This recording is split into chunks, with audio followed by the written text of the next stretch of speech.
자, 이제 1990년 이후의 역사 살펴보겠다. 1990년대만 볼 게 아니라 바로 2000년대 이후의 상황까지 같이 볼게. 2000년대 이후의 상황은 그렇게 양이 많지 않기 때문에 90년대 이후의 상황 끝까지 한번 가볼게. 자, 1990년에 3당 합당, 민주자유당이 결성이 되었어. 자, 여기서 이제 노태우, 그 다음에 김영삼, 그리고 김종필, 이 함께 하나의 정당이 되었다라고 볼 수 있겠어. 자, 3당이 합당되었다라는 얘기지. 한 명만 당시 소외가 되었네. 바로 누구야? 김대중이지. 그치, 김대중만 소외되었고 나머지 세력이 다 연대를 하게 되었다라고 볼 수가 있겠어. 민주자유당, 민자당이라고 얘기하고 90년에 출범하게 되었어. 자, 그리고 90년엔 소련과 수교했고, 자, 사회주의 체제가 많이 동유럽뿐만 아니라 소련도 무너지면서 이들과 우리가 수교하게 되었고, 남북 고위급 회담, 자, 남북 장성들 중심으로 고위급 회담을 바탕으로 바로 한반도에 자, 새로운 또 북한과의 관계 개선이 나타나게 돼. 바로 그건 좀 이따 배울 남북 기본합의서인데 그 얘기는 좀 이따 보도록 하고. 자, 91년에 자, 북한과의 관계에서 엄청난 변화가 나와. 91년은 다 북한과의 관계의 역사를 볼 수 있어. 굉장히 중요한 역사야. 1991년 남북한이 유엔에 동시에 가입했고, 자, 남북한이 유엔 동시에 가입한 걸 바탕으로 자, 바로 한반도에 바로 이제 네 가지와 관련된 합의라 볼 수 있겠어. 화해, 협력, 교류, 상호 불가침에 대한 합의지. 이걸 줄여서 남북 기본 합의서라고 얘기해. 남북 기본 합의서. 이 불가침에 대한 내용이 구체화된 게 비핵화로 이어지게 되는 거야. 한반도 비핵화 공동선언으로. 자, 그래서 91년에 이 역사가 시험 문제 정말 많이 나와. 아이고, 내 빈칸을 메꿔버렸네. 너무나 중요한 나머지 빈칸을 메꿔버렸는데 좀 이따 다시 한번 또 확인할게. 자, 91년의 역사에 남북 유엔 가입 유를 기억해주고, 그 다음에 남북 기본합의서 기를 기억해주고, 한반도 비핵화 선언 핵을 기억해주자. 그래서 91년에는 91년생인데 암기법이야. 91년생에 바로 누가 있었냐면 유기핵 씨라고 하는 분이 있다고 하자. 91년생 유기핵, 91년생 유기핵이 있다. 유엔 가입, 남북 기본합의서, 한반도 비핵화 선언까지 연결하면 되겠어. 자, 북한은 자, 낮은 선봉 자유무역지대라는 것을 만들면서 경제 개방의 부분적인 모습을 보였다라고 볼 수 있겠고, 자, 이제 92년의 역사 살펴보겠다. 92년의 역사. 자, 중국과의 국교 수립한 게 92년이고 베트남과도 국교를 수교했고, 자, 93년 자, 김대중과 바로 김영삼의 대결이었어. 자, 김영삼이 여당이었지. 김영삼이 92년 말에 대통령 선거에서 승리함에 따라 93년에 김영삼이 대통령에 취임하게 되는 거야. 자, 이제 김영삼 시대 이때를 문민정부라고 됐었어. 왜냐면 김영삼이라고 하는 인물은 군부 출신이 아니잖아. 노태우까지는 군부 출신이었잖아. 김영삼은 문민정부를 표방했고, 자, 근데 이 무렵 때 북한과의 관계가 경색이 되면서 당시 북한이 또 NPT 핵 확산 금지 조약이라는 것에 탈퇴하면서 핵을 만들려는 시도도 나타나게 되었어. 94년에는 아예 김일성까지 사망함에 따라 북한의 관계가 더욱더 경색되기도 했었지. 자, 문민정부, 김영삼 정부는 초창기 때 아주 개혁에 대한 구체적인 실행을 자, 많이 실시하였고, 자, 그 과정에서 국민들로부터 아주 폭발적인 지지를 얻기도 했었어. 그 대표적인 게 금융실명제, 금융을 실명거래하겠다는 얘기야. 검은 돈 청산을 위한 그런 개혁이라 볼 수가 있겠지. 자, 그래서 쌀 시장을 개방하는 모습. 그래서 해외 농산물, 해외에 많은 농산물을 개방하는 것이 90년대 중후반이라 볼 수 있겠어. 농산물 개방. 90년대 초중반부터 본격적으로 해외 농산물이 개방되었다고 볼 수 있겠어. 자, 94년에는 북미 제네바 합의, 북한의 도발이 있었는데 그걸 미국이 제네바 합의를 통해서 잘 해결을 했었고, 자, 그리고 북한에 또 신하병법도 있었고, 또 이때는 또 성수대교가 붕괴되었던 아주 큰, 자, 우리 나라의 비극도 있었다라 볼 수 있었어. 아주 참극이라 볼 수 있겠지. 자, 95년에는 말이야, 5.18 특별법이라고 해서, 자, 우리 김영삼 정부는 개혁에 그런 큰 관심이 있었던 건데, 해결해야 될 문제들이 있었어. 바로 5.18에 대한 진상규명이지. 그래서 5.18 특별법을 통해서 성공한 쿠데타도 처벌할 수 있음을 보여주는 특별법을 제정해서 바로 자, 핵심 인물이지. 자, 주도했던 전두환, 바로 사형 선고를 내렸고 노태우는 무기징역 선고를 내렸었어. 그렇게 다 구속을 했는데 나중에 다 사면이 되긴 했지. 자, 지방자치제를 전면적으로 실시한 것도 최고의 개혁이고 예전에는 그 도지사라던가 또는 시장이라던가 당시 위에서 꽂아버렸어. 자, 이렇게 우리가 직접 뽑는 그런 방식이 아니었지. 근데 이제 김영삼 정부의 지방자치제 전면 실시로 인하여서 지방자치단체장을 우리 국민들이 직접 선거해서 뽑는 그런 제도로 바뀌었다라고 얘기할 수 있겠어. 자, 한반도 에너지개발기구 캐도가 만들어졌는데 이것은 북한과의 관계를 개선시키기 위해서 바로 우리가 북한의 경수로 북한의 전력 지원을 했다라고 볼 수 있겠어. 경수로 지원했다라고 볼 수 있겠고, 자, WTO 세계무역기구인데 95년에 출범하게 되었고 민주노총도 그때 만들어져. 민주노총 노동조합 그 노동조합의 총연맹을 만든 거라 볼 수 있겠어. 민주노총이 결성됨에 따라 한국노총과 더불어서 양대 노총이 형성되었다라고 볼 수가 있겠어. 자, 그리고 1996년에 말이야. 바로 자, 경제협력개발기구 OECD에 우리가 가입하게 된 것도 아주 중요한 역사야. 자, 총독부 건물이 바로 경복궁 내에 있었거든. 바로 국립중앙박물관 건물로 쓰여졌던 것은 없애야겠다라고 판단. 바로 총독부 건물 옛 건물을 철거한 게 김영삼 정부라 볼 수 있겠어. 자, 97년 아까 얘기했듯이 캐도에서 경수로 지원한 것. 그 다음에 자, 97년에는 자, 세계화를 외치는 과정에서 우리가 자, 한국의 경제에 아주 난제들이 이때 한꺼번에 드러나게 되면서 부실기업이 자, 이때 엄청나게 대두되었고 그리고 금융이 부실화되었고 자, 무리한 자, 이 해외 확장이 결국에는 국내로 다 돌아오게 되면서 외환 위기를 겪게 되었어. 자, 외환 위기로 인하여서 IMF 자, 국제통화기금이지 거기에 지원을 받기도 했었다라는 게 97년이야. 이때가 이제 국가 부도의 상황이라 볼 수 있겠어. 허나 1997년에 IMF에게 돈을 꿨던 그 빚은 2001년에 다 상환했기 때문에 IMF 위기의 시기는 2001년까지라고 좀 기억을 해줘야겠어. 자, 97년 말에 있었던 대선에서 당시 자, 야당이었던 이 인물이 대통령에 당선되는 상황이 나타나게 되었어. 야당이 바로 선거를 통해서 처음으로 정권 교체를 단행하게 된 거야. 자, 당시 이 사람이 바로 김대중이 되겠지. 당시 여당의 가장 큰 문제들은 결국에는 자, 경제의 무능이라고 볼 수 있겠지. 바로 IMF 위기를 초래했다라고 볼 수 있겠지. 자, 그래서 많은 국민들이 또 이 과정에서 당시 여당이 아니라 야당에 힘을 실어주게 된 거야. 그래서 김대중이 대통령에 당선되었던 게 98년 이후부터라 볼 수 있겠고 대통령 임기가 자, 김대중 대통령 임기 98년부터 2003년까지가 되는데 이 무렵 때 노사정위원회가 또 설치가 되었어. 그 이유는 IMF를 해결하기 위해서 자, 노동자와 사측과 정부 차원에서 위원회를 만들었다. 그 얘기가 되겠고 자, 이 무렵 때는 현대 정주영이라고 하는 현대 회장이었지. 현대 회장 출신의 정주영이 자, 북한의 소떼를 이끌고 방북을 한 적이 있었어. 바로 현대가 북한을 지원하고 있다는 얘기지. 그 과정에서 금강산 관광도 단행되었어.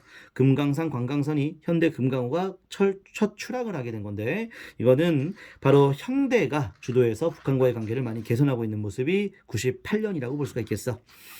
자, 1999년에는 전교조가 합법화되었고 국민기초생활보장법 이거 다 IMF 상황 속에서 국가의 큰 위기를 해결하기 위함이야. 최저 생계비를 보장하기 위함이지. 국민기초생활보장법. 자, 그 다음에 1차 연평해전, 2차 연평해전 먼저 99년하고 2002년에 서해에서의 북한군과의 충돌이 있었어. 자, 그리고 동티모르 평화유지군을 바로 김대중이 당시 상록수 부대를 보낸 적도 있었고 2000년 최초의 남북정상회담 굉장히 중요한 역사지. 김대중과 김정일이 만나게 되는데 남북정상회담을 토대로 6.15 공동선언 통일 방안의 공통점이 인정되는 내용을 담고 있어. 자, 그리고 자, 굉장히 다양한 분야에서 특히 문화, 경제, 자, 이 다양한 예술 분야에서 교류를 더욱더 확대하는 모습이 나타나게 돼. 특히 경제적 교류와 관련된 게 바로 개성공단이라 볼 수 있겠지. 자, 개성공단이 자, 이게 설치가 되었고, 자, 그리고 개성공단에서 자, 이 남한하고 북한의 이제 경협 사업이라고 할 수 있겠지. 경제 협력 사업이 가시화된 게 바로 6.15 공동선언 이후의 모습이라 볼 수 있겠어.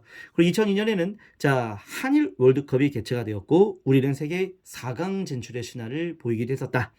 이때 이제 활약했던 대표적인 인물이 바로 박지성과 그리고 이영표 그리고 안정환 등등이 되겠지. 아주 세계적인 선수로 이 2002 월드컵을 계기로 해서 나타나게 되었지. 자, 2차 연평해전도 아까 확인해봤고, 북한이 신의주 경제특구를 만드는 것도 2000년대 초반이라 볼 수 있겠어. 자, 여기서 시험 문제는 연도로 나오는 것보다, 자, 이 김대중 정부 때 볼 수 있는 건 뭐냐 이렇게 물어봐. 김대중 정부 때 볼 수 있는 것. 근데 특히 6.15 선언 이후의 모습을 많이 물어보지. 6.15 이후에 바로 아까 전에 개성공단을 얘기했었지. 자, 그리고 6.15 이후에 자, 또 자, 6.15 이후의 상황에서 꼭 기억해 둘 것이 연도가 중요한 게 아니라 6.15 이후로 기억해야 될 것인데 바로 경의선을 복구했다던가 자 또는 6.15 이후에 이산가족 면회소를 설치했다던가 이산가족 면회소 자 등등을 확인할 수 있겠어. 자 되겠지? 이렇게 했고 자 김영삼 정부도 마찬가지야. 김영삼 정부도 93년부터 8년까지 이렇게 되는데, 자 93년부터 이렇게 98년까지, 그러니까 이제 88년부터 93년까지 노태우의 임기, 그 다음에 93년부터 98년까지 김영삼의 임기, 그리고 98년부터 2003년까지 임기, 그리고 예, 임기가 마무리될 때는 이제 새로운 대통령이 또 취임하는 그런 상황이라 볼 수 있겠지. 그렇게 되는데 여기서는 이제 김영삼 정부도 마찬가지인 게 김영삼 정부 때 김영삼 대통령 때 어떤 일이 있었는지를 물어보지 연도를 물어보진 않아. 그래서 금융실명제라던가 또는 자 5.18 특별법이라던가 또는 지방자치제 전면 실시라던가 자 또는 자 이 총독부 건물 철거했다던가 WTO 체제, 그 밖에 OECD 가입 이런 것들이 바로 김영삼 정부 때라는 거라고 기억하면 되겠어. 자 이제 2003년 이후의 상황 살펴볼게. 자 노무현 대통령이 취임했고 노무현 대통령 때 육자회담도 개최가 되었고 자 하지만 경수로 사업은 노무현 대통령 때 중단이 되었고 캐도도 해체가 되었어. 자, 그 이후에 2차 남북정상회담을 통해서 바로 14선언을 발표하게 되는데 이 14선언을 남북 관계 발전과 평화 번영을 위한 선언이라고 얘기할 수 있어서 끊임없이 서해에서의 바로 남북 간의 충돌을 해결하기 위해 바로 자, 노무현 정부 때 서해를 평화 협력지대로 만들자는 제안이 있었지. 서해를 자, 그런데 노무현 대통령 임기 끝나고 이명박 정부 때 그때 천안함 피격 사건과 연평도 포격 사건 등 북한의 도발이 또 많이 있었어.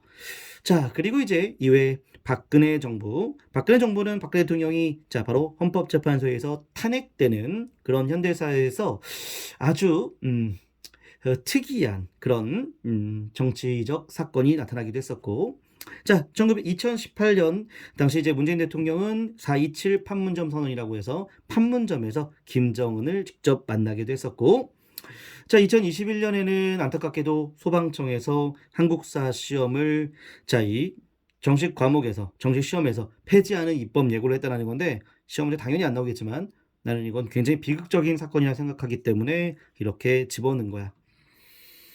한능검으로 대체한다지만 한국 사회의 위상은 떨어질 수밖에 없겠지. 자, 우리 빈칸 채우면서 마무리하도록 할게. 1993년이야. 자, 바로 김영삼 대통령 민주자유당 민자당 후보로 출마 대통령이 당선되었지. 문민정부를 표방했지. 김영삼. 자, 그리고 1996년이었어. 굉장히 중요하지. 경제협력개발기구에 우리가 가입했어. 그 경제협력개발기구를 뭐라고 했지? OECD. 96년 좀 기억해줘. 자, 95년부터 96년, 97년 같이 알아둬야겠다. 95년 WTO 세계무역기구에 우리가 가입했고 96년엔 OECD에 가입했고 97년에는 IMF 위기를 겪게 되었다. 자 이렇게 했고 98년에 대통령 된 사람 누구였지? 시작! 바로 김대중 되겠다. 자 그래서 김대중 2003년까지 이렇게 하게 되었는데 김대중은 특히 북한과의 관계에서 굉장히 중요한 역사를 확인해 둘 필요가 있겠고 자 노무현 대통령 때도 선언이 하나 있었지? 그 선언 뭐였다고? 14선언 남북 관계 발전과 평화 번영을 위한 선언이었어. 자 이렇게 했고 현 시점에서 얘기할 수 있는 거 하나 있겠구나. 2022년 새로운 대선이 있었지. 자, 박근혜 대통령이 탄핵되면서 2017년 자, 대통령 선거를 토대로 문재인 정부가 출범하게 되었고, 자, 이 문재인 정부 5년 임기 끝내고 바로 2022년 대통령 선거 있었지. 그래서 바로 검찰총장 출신의 윤석열 대통령 당선까지 기억할 수 있겠네.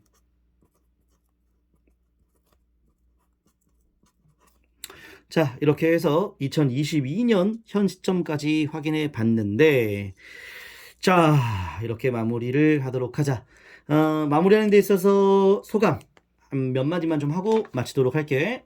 먼저 좀 이 근현대사 연표 특강이 의미가 있는 게 있더라고. 뭐냐면 그 어마어마하게 방대한 굉장히 자, 이 컨텐츠가 범람하고 있는 유튜브에 이 1년 단위로 근현대사 연표를 이렇게 정리한 게 내가 올린 이게 지금 현재 시점에서는 거의 유일하더라고. 그런 차원에서 1년 단위로 체크하는 학습에 도움이 되지 않을까 이런 생각이 좀 들어. 그래서 1년 단위의 연도 묻는 문제가 나왔을 때, 특히 공무원 한국사에 나왔을 때 여기 내용에서 벗어날 가능성은 거의 없지 않을까 이런 생각이 들어. 그래서 요 내용들을 완벽하게 내 것으로 만들긴 어렵지만 그래서 요 내용을 자 이렇게 전반적으로 학습한 학생들은 결국에는 연도 문제에서 굉장히 자신감을 갖고 풀 수 있지 않을까 이런 생각이 하나 들고, 자, 또 하나는 댓글에서 자 상당히 아주 의미 있는 굉장히 좀 이렇게 기분이 좋은 그런 댓글 하나 발견했는데, 바로 유튜브라는 컨텐츠가 계속 틀어놓고 들을 수 있다라는 거잖아. 그래서 직접 영상을 보지 않고도 틀어놓고 계속 이거를 들으면서 공부하는 학생들이 있다 하더라고. 특히 계속 공부만 할 수 있는 상황이 아니라 일을 병행할 수밖에 없는 그런 사람들도 있는데, 그런 수험생도 있는데, 그런 수험생이 일을 하면서도 들을 수 있는 뭐 이런 컨텐츠가 될 수 있다라고 생각이 들어서 그 점에서 좀 의미가 있다라는 생각이 좀 드네. 끝으로 굉장히 하루 이틀 사이에 다 올릴 수 있을 거라 생각했는데 이게 생각보다 만만치 않다라는 생각을 갖게 돼. 결국에는 생각하는 것은 한계가 있어. 생각보다 행동이 훨씬 더 중요하다 생각이 좀 드네.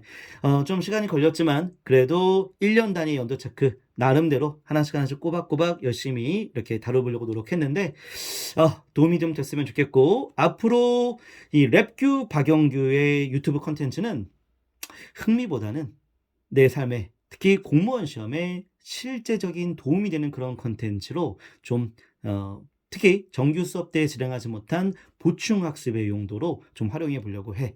자, 어쨌든 당신의 삶에 꿈을 이루는데 이 랩규 한국사가 도움이 되었으면 좋겠습니다. 끝까지 열심히 들어서 감사하고요.